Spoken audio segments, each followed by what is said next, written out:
తెలుగు రాష్ట్రాల్లో సంచలనం. మారనున్న ప్రయాణ ముఖచిత్రం. హైదరాబాద్, పనాజీ, గోవా ఎక్స్ప్రెస్వే. ఈ మెగా ప్రాజెక్టుతో భాగ్యనగరం నుండి గోవాకు వెళ్లే పర్యాటకులకు మరియు వ్యాపారులకు గొప్ప ఊరట లభించనుంది.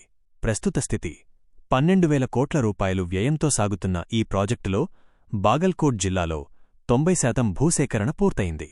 ప్రయోజనం: ప్రస్తుతం హైదరాబాద్ నుండి గోవాకు పడుతున్న 15 గంటల సమయం ఈ రహదారి పూర్తయితే కేవలం 7 గంటలకు తగ్గుతుంది. Vijayawada, Bengaluru greenfield highway NH-544G Andhra Pradesh రాజధాని అమరావతిని బెంగళూరుతో కలిపే ఈ 6 వరుసల ఎక్స్ప్రెస్వే పనులు శరవేగంగా జరుగుతున్నాయి. డెడ్లైన్: 2026 నాటికి ఈ హైవేను పూర్తి చేయాలని NHAI లక్ష్యంగా పెట్టుకుంది. పురోగతి: ప్రకాశం, కర్నూలు, కడప జిల్లాల్లో ఎర్త్ వర్క్ మరియు బ్రిడ్జిల నిర్మాణం తుది దశకు చేరుకుంది.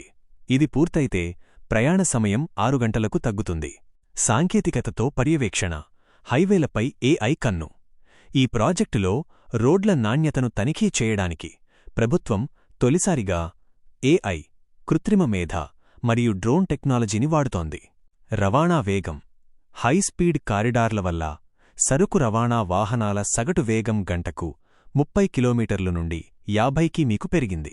ఇది దేశీయ లాజిస్టిక్స్ ఖర్చులను భారీగా తగ్గించనుంది. విప్లవాత్మక మార్పులు తెస్తున్న భారతమాల పరియోజన ప్రాజెక్ట్ కీలక మైలురాయిని చేరుకుంది. కేంద్ర రోడ్డు రవాణా శాఖ మంత్రి నితిన్ గడ్కరీ ఇటీవల పార్లమెంటులో వెల్లడించిన గణాంకాల ప్రకారం దేశవ్యాప్తంగా రవాణా ముఖచిత్రం వేగంగా మారుతోంది. ముందు వరుసలో నిర్మాణం. పార్లమెంటులో గడ్కరీ ప్రకటన: భారతమాల మొదటి దశ ఫేజ్ I కింద నిర్దేశించిన 34,800 కిలోమీటర్ల లక్ష్యంలో సెప్టెంబర్ 2025 నాటికి 21,248 కిలోమీటర్ల మేర రహదారి నిర్మాణం పూర్తయినట్లు కేంద్రం ప్రకటించింది.